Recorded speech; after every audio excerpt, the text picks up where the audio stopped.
Don't come to Easter brunch, my sister Madison texted. My fiancé's father is a bank president. You'd be mortifying with your little tech support job. I replied, okay. Tuesday morning at 9 a.m. that bank president, Richard Hartwell, entered my boardroom for an acquisition meeting. His eyes swept the room. The mahogany table, the floor-to-ceiling windows overlooking downtown, the Wall Street Journal profile framed on the wall with my face under the headline FinTech of the Year. How Maya Chin Built a $340 million empire by age 32. He started screaming because his son Derek was standing beside him, about to pitch their bank services to my company, and they'd spent the entire weekend telling Madison how they'd elevate her family's status away from her failure sister. But let me back up. Because this story doesn't start in a boardroom. It starts 28 years ago when my parents decided which daughter would be the investment, and which would be the disappointment. If you've ever been the family scapegoat while a golden child got everything, keep listening. This gets satisfying. My sister Madison was born beautiful. I was born curious. In my family only one of those things mattered. Mom enrolled Madison in pageants at age 4. Piano at 5. Etiquette classes at 6. Every dollar, every weekend, every conversation revolved around Madison's potential. She had the looks, the charm, the social intelligence to marry well, which was, according to my mother, a woman's most important career. I had thick glasses, math competitions, and a coding hobby that Dad called playing on the computer. When I was 12, I asked for a laptop for my birthday. Dad laughed. Madison needs braces. We're not wasting money on your computer games. Madison got the braces. She also got the Sweet 16 party, $8,000, the new car at 17, BMW, the college apartment off campus, $2,400 per month, and the post-graduation Finding Yourself year in Europe, $45,000. I got a used desktop from a garage sale that I bought with money from tutoring. I taught myself to code using free YouTube tutorials and library books. I got a full scholarship to state school, worked 3 jobs, and graduated with a double major in computer science and business. The week I graduated, Madison announced her engagement to Trevor Whitmore, from the Connecticut Whitmores, darling, at a family dinner. Mom cried happy tears. Finally, a connection to real society. Dad raised his glass. To Madison, who always knew her worth. My achievement that week? Landing a junior developer position at a struggling fintech startup called PayBridge. Salary, $52,000. Tech support, Mom translated dismissively. Well, someone has to answer phones. I didn't correct her. I was too busy learning everything about financial technology, blockchain security, and digital payment infrastructure. 3 years later, PayBridge's founder, a brilliant but chaotic visionary named James Park, promoted me to lead developer. 6 months after that, he made me CTO. The company grew from 15 employees to 83. Our valuation hit $18 million. Then James got cancer. Stage 4 pancreatic. He had 6 months, maybe less. He called me into his hospital room. I want you to have the company, Maya. Buy me out. Whatever you can afford. Use it to take care of my wife and kids after I'm gone. I had $127,000 in savings. I took out loans for another $300,000. James sold me 60% of PayBridge for $427,000, about 1/20th of what it was worth. He died 3 weeks later. I was 27 years old, suddenly the majority owner and CEO of a fintech company with 8-figure revenue potential. I didn't tell my family. Why would I? They'd never asked about my job beyond confirming it wasn't important. Mom still introduced me as Maya. She does something with computers, while spending 30 minutes detailing Madison's Pinterest-perfect engagement party. I worked 18-hour days. We landed a contract with a major credit card processor. Then another with a regional bank consortium. Our transaction volume exploded. Revenue hit $47 million in year 1 under my leadership. $89 million in year 2. By year 3, we were processing $2.4 billion in annual transactions. Fortune magazine called. Wall Street Journal called. Forbes called. I gave the interviews. The profiles ran. Maya Chin, the invisible CEO, Forbes. How a 30-year-old built fintech is next unicorn, Wall Street Journal. CEO of the Year, Maya Chen's $340 million revolution, fortune. My family never read business publications. Meanwhile, Madison's life became my mother's full-time obsession. The engagement to Trevor lasted 18 months before he left her for his ex-girlfriend. Mom blamed the stress of planning a wedding to someone so prominent. Then came Derek Hartwell, son of Richard Hartwell, president of Piedmont Banking Group, a regional bank with 47 branches and $8.2 billion in assets. To my mother, this was better than the Whitmores. Banking royalty, she breathed. Old money stability. The engagement happened fast. Derek proposed after 4 months. Madison said yes. Mom planned an Easter engagement brunch at their country club. $18,000 for 80 guests. I got the "don't come" text on Good Friday. What my family didn't know: Piedmont Banking Group had been courting Paybridge for 8 months. Richard Hartwell himself had sent the initial inquiry through his chief innovation officer. They wanted to acquire our payment processing technology. Their legacy systems were hemorrhaging market share to fintech companies like mine. They needed to modernize or die. The preliminary offer was $340 million. All cash. With me staying on as president of their digital banking division for 3 years, plus $2 million annual salary and 15% of the division's growth profits. I'd been in negotiations with their team for months. We'd gone through due diligence, tech audits, compliance reviews, and financial modeling. We were scheduled to present final terms to Piedmont's executive board, including President Richard Hartwell, on Tuesday, April 16 at 9 a.m. Easter Sunday was April 14. When Madison's text arrived, I was in my home office reviewing the acquisition presentation with my CFO, Marcus. "Your sister?" he asked, seeing my expression. "Telling me not to come to her engagement brunch. Her fiancé's father is Richard Hartwell." Marcus started laughing. He laughed so hard he had to sit down. "The same Richard Hartwell who's been calling you the most impressive CEO I've encountered in 20 years? That Richard Hartwell. That's the one. Does she know you're acquiring? Wait, does she know anything about your company? She thinks I do tech support." Marcus wiped his eyes. "Why? Tell me you're going to that meeting on Tuesday." "Of course I'm going. It's a $340 million acquisition." "No, I mean, are you going to tell them?" "Before the meeting." I thought about 28 years of Madison needs, and we can't waste money on Maya's hobbies. I thought about my mother introducing me as "she does something with computers" at Madison's engagement party while Madison stood in her $4,200 dress that Mom had bought her. I thought about that text. "You'd be mortifying." "No," I said. "I don't think I will." "What would you do?" "Drop a comment below. Revenge or give them a heads up." Easter Sunday, I did what I always did when excluded from family events. I worked. I spent the morning refining our presentation. I rehearsed the valuation justification. I reviewed competitive analyses showing why Piedmont needed us more than we needed them. At 11 a.m. my phone started buzzing. Instagram posts from the brunch. Madison in a blush pink dress, Derek in a navy blazer, both sets of parents beaming. Then the family group chat exploded. "Mom, such a lovely brunch. The Hartwells are wonderful people. Derek's father Richard is so distinguished. Aunt Carol, Madison, you've done so well. Banking aristocracy.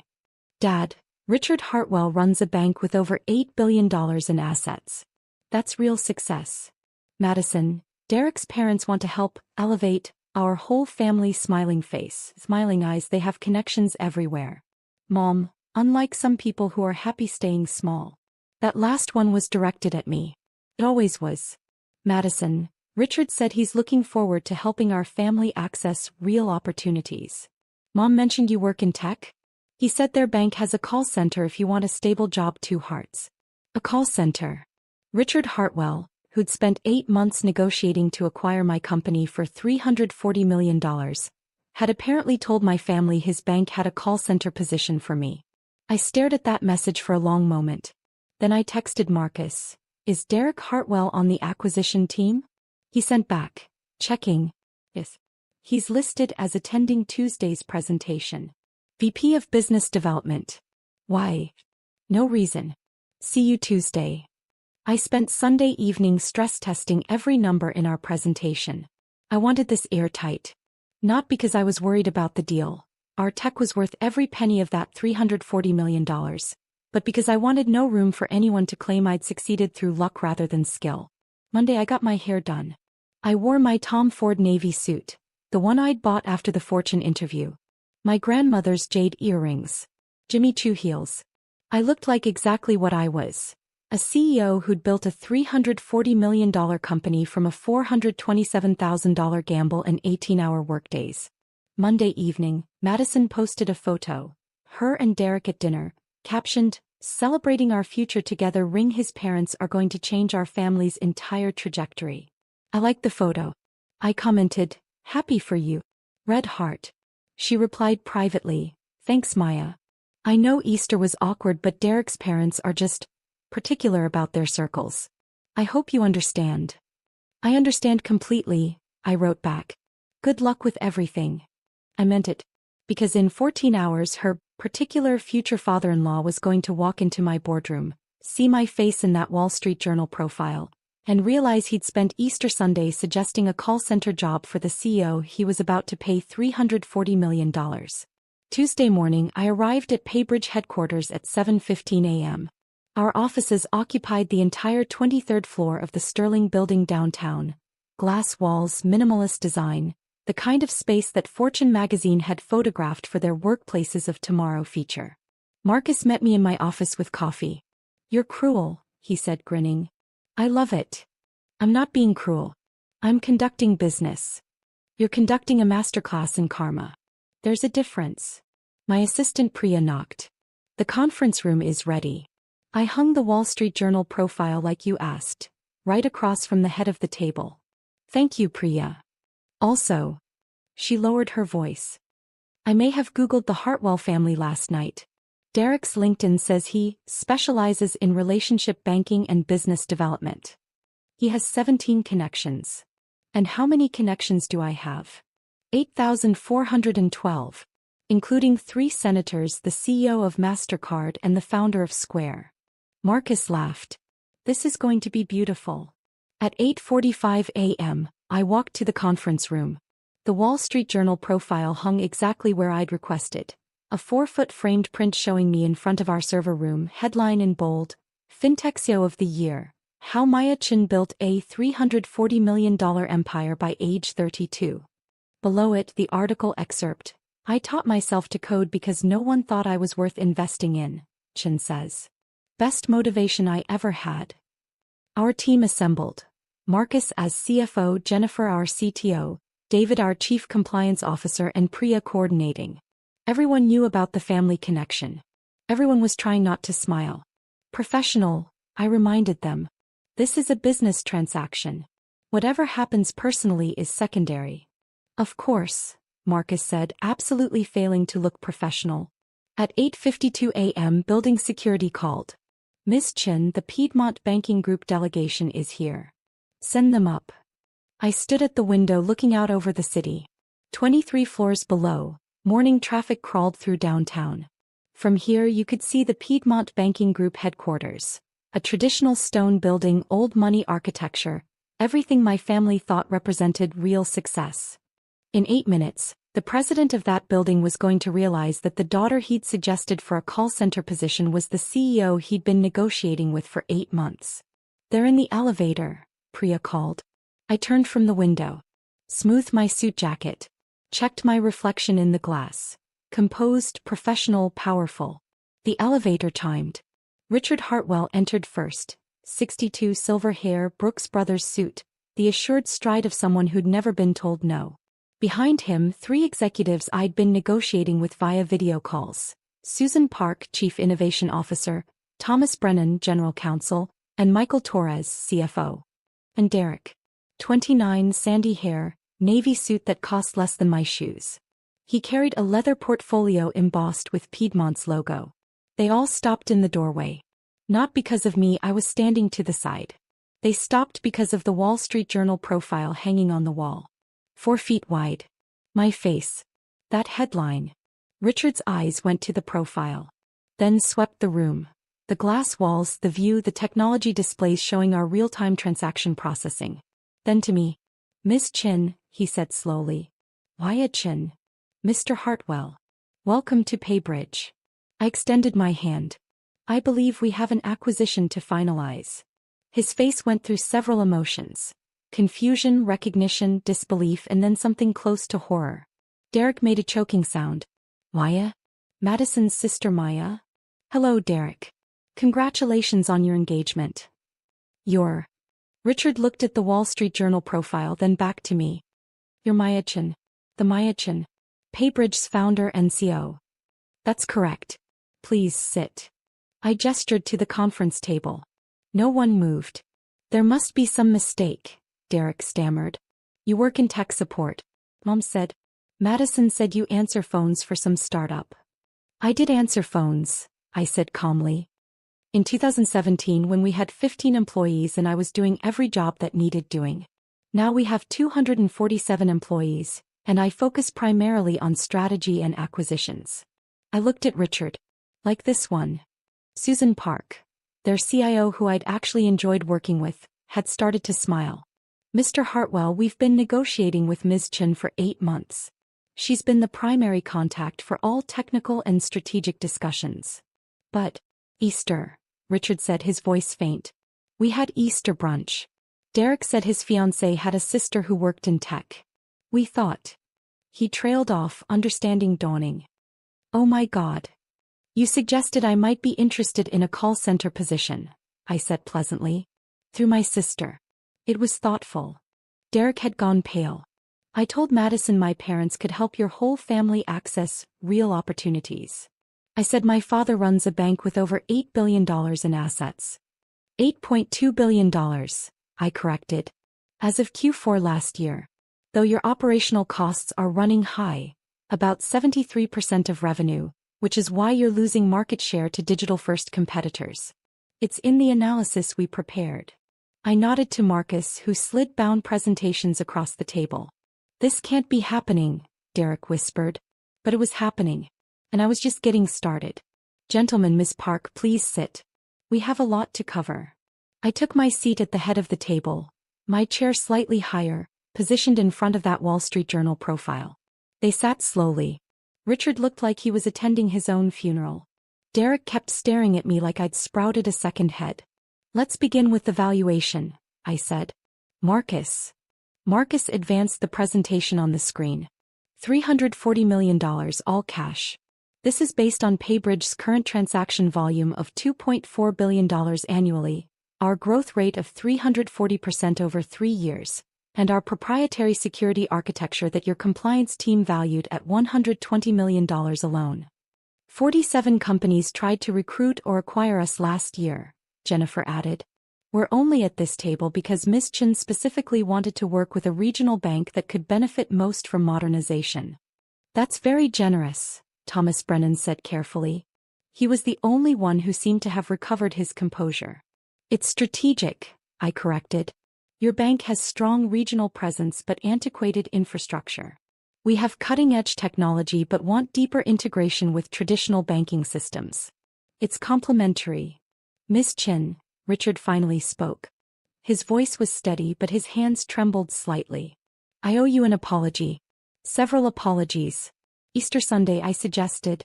I implied that I might be suitable for a call center position. Yes. I didn't know. You didn't ask. I kept my voice level, professional. In 8 months of negotiations, you never asked your son who his fiancé's sister was. You never asked Madison what I actually did. You made assumptions based on limited information. I paused. It's a common mistake in business. Making decisions without complete data. The room was silent. However, I continued, personal matters aside, this is a sound acquisition. Your bank needs our technology.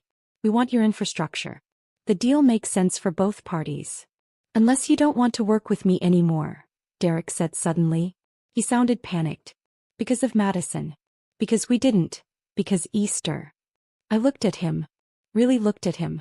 29 years old, VP title he probably got because of his father, terrified that his personal life had just destroyed his professional credibility. For a moment, just a moment, I almost felt sorry for him. Then I remembered Madison's text. You'd be mortifying. Derek, I'm not emotional about business. If this acquisition makes financial sense, my feelings about Easter Sunday are irrelevant. I turned to Richard. But I do have one question before we proceed. Anything, Richard said immediately. The division I'd be running. Digital banking, $2 million annual salary, 15% of growth profits. Is that offer still on the table? Yes, Richard said. Absolutely yes. Miss Chin, that offer was made because you're the most capable executive I've encountered in 2 decades of banking. Nothing that happens Sunday changes your qualifications. Good. Because I'm accepting. I slid a signed letter across the table. My attorneys reviewed the terms. I'm ready to proceed. Relief flooded Richard's face. Then confusion. You're accepting? Even though you suggested I work in a call center? Yes. I smiled. Mr. Hartwell, here's what you don't understand. For 28 years my family told me I wasn't worth investing in. They were wrong. For 8 months, you've been telling me I'm worth $340 million. You were right. I stood. Everyone stood with me. What happened Sunday was personal family drama. What happens today is business. I don't confuse the two. I looked at Derek. Though I'd appreciate if, moving forward, you asked people about their work before making assumptions about their capabilities. Of course, Derek said quickly. Absolutely. I'm so sorry. Apology noted. Now, shall we discuss integration timelines? For the next 2 hours we finalized the acquisition. It was professional, detailed, exactly what 8 months of preparation had built toward. Richard signed first. Then Susan, Thomas, and Michael. Finally Derek, his hand shaking slightly as he added his name to the document that made me $340 million richer and his boss. Miss Chin, Richard said as they prepared to leave. Is there any chance you'd join us for dinner this week? My wife Barbara and I would like to properly welcome you to the Piedmont family. And Derek's right, I owe you a much more substantial apology. I appreciate that. My assistant will coordinate scheduling. I shook his hand. Congratulations on a smart acquisition, Mr. Hartwell. Congratulations on building something worth acquiring, Ms. Chin. They filed out. All except Derek, who lingered at the door. Does Madison know? He asked quietly. About any of this? No. Are you going to tell her? I thought about that text. About 28 years of being the disappointing daughter. About Easter brunch where they discussed elevating my family away from me. Actually, I said, I think I'll let you tell her. Tonight when you explain why you're suddenly working for her tech support sister. Derek's face went pale. She's going to, oh God. Yes, I agreed. She is. Derek left. Marcus shut the conference room door and started laughing. That was the most professionally savage thing I've ever witnessed, he said. You made him grovel while finalizing a deal where you become his boss. I didn't make him do anything. I conducted business. Why? You conducted a masterclass in power dynamics. There's a difference. My phone rang. Madison. I let it go to voicemail. She called again. And again. Finally I answered. Hi, Madison. Why? Her voice was shrill. Derek just called. He said, he told me he claims you're buying his father's bank. I'm not buying the bank. The bank is acquiring my company for $340 million. Silence. Then, that's impossible. You do tech support. I'm the CEO and founder of PayBridge Technologies. We process $2.4 billion in annual transactions. Forbes named me one of their 30 under 30. Fortune did a cover story. Wall Street Journal profiled me last month. I kept my voice calm. You never asked, so I never told you. But, Mom said you answer phones. I did 7 years ago when we had 15 employees. Now we have 247. And as of this morning, your fiancé works in my division. Your division? I'm staying on as president of digital banking. Derek reports to someone who reports to me. Technically, I'm several levels above him in the org chart. More silence. Then weakly, why didn't you come to Easter? You texted me not to come. You said I'd be mortifying because my little tech support job wouldn't fit with Derek's family. I let that sink in. So I stayed home and prepared for the acquisition meeting instead. Oh my God. Her voice broke. Mom's going to, when she finds out that Easter.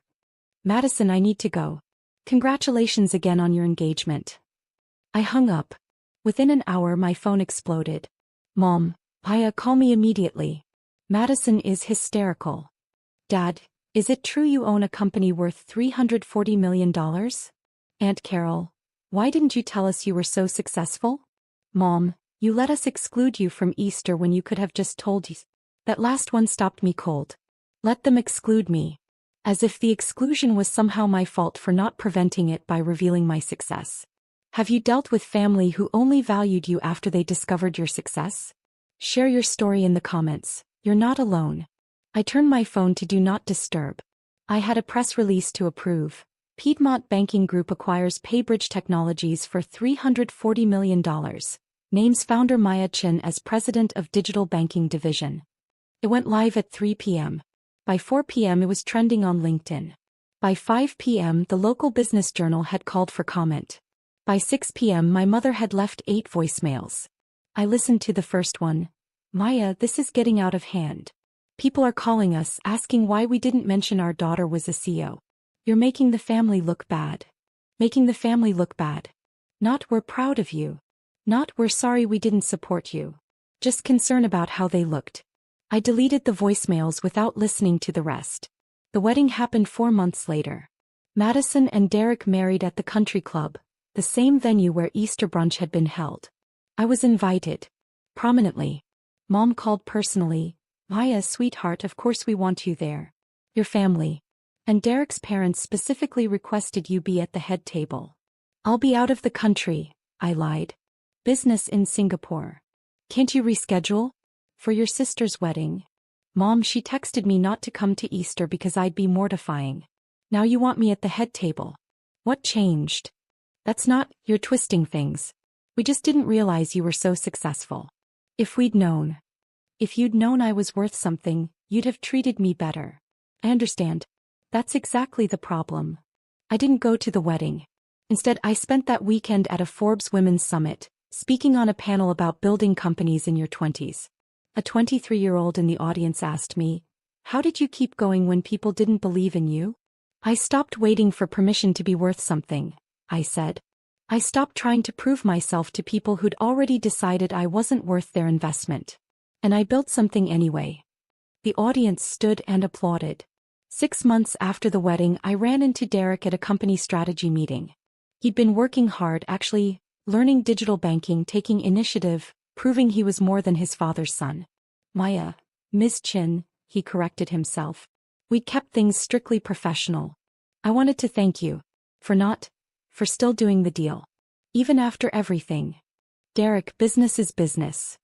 No, I mean, you could have humiliated me. Humiliated all of us. You didn't. You were professional even when we weren't. I considered this. Derek, I spent 28 years being dismissed by people who should have believed in me. I built a company worth $340 million to prove I had value. But somewhere in that process I realized something. I didn't need to prove anything. Not to my family, not to you, not to anyone. I already knew my worth. Madison asks about you sometimes, he said quietly. I think she regrets how things went. Does she regret treating me badly, or does she regret treating me badly after discovering I was successful? There's a difference. He didn't have an answer. A year after the acquisition, PayBridge's technology had increased Piedmont's transaction volume by 340%. Richard Hartwell sent me a bonus, $4.8 million. The note attached said, Maya, thank you for being gracious enough to work with us despite our failure to recognize your worth immediately. You were right, I made decisions without complete data. I won't make that mistake again. Richard. I framed it. Not because of the money, though $4.8 million was nice, but because it was the apology my own family never gave. Mom still calls occasionally. She's proud now, she says. She tells her friends about her daughter this eve. She wants to have lunch to reconnect. I'm cordial. I'm polite. But I remember that text. You'd be mortifying. I remember 28 years of Madison getting every investment, every opportunity, every bit of faith, while I was the one not worth the cost of a laptop. And I remember learning the most valuable lesson of my life. The people who should love you unconditionally but don't.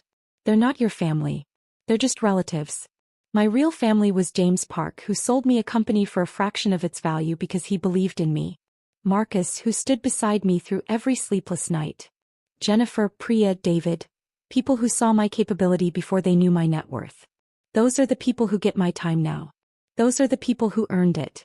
If this story resonated with you, share it with someone who needs to hear it. Sometimes the family that raises us isn't the family that values us, and that's okay. Build your own table. Fill it with people who saw your worth all along. And let everyone else see that Wall Street Journal profile and wonder what they missed.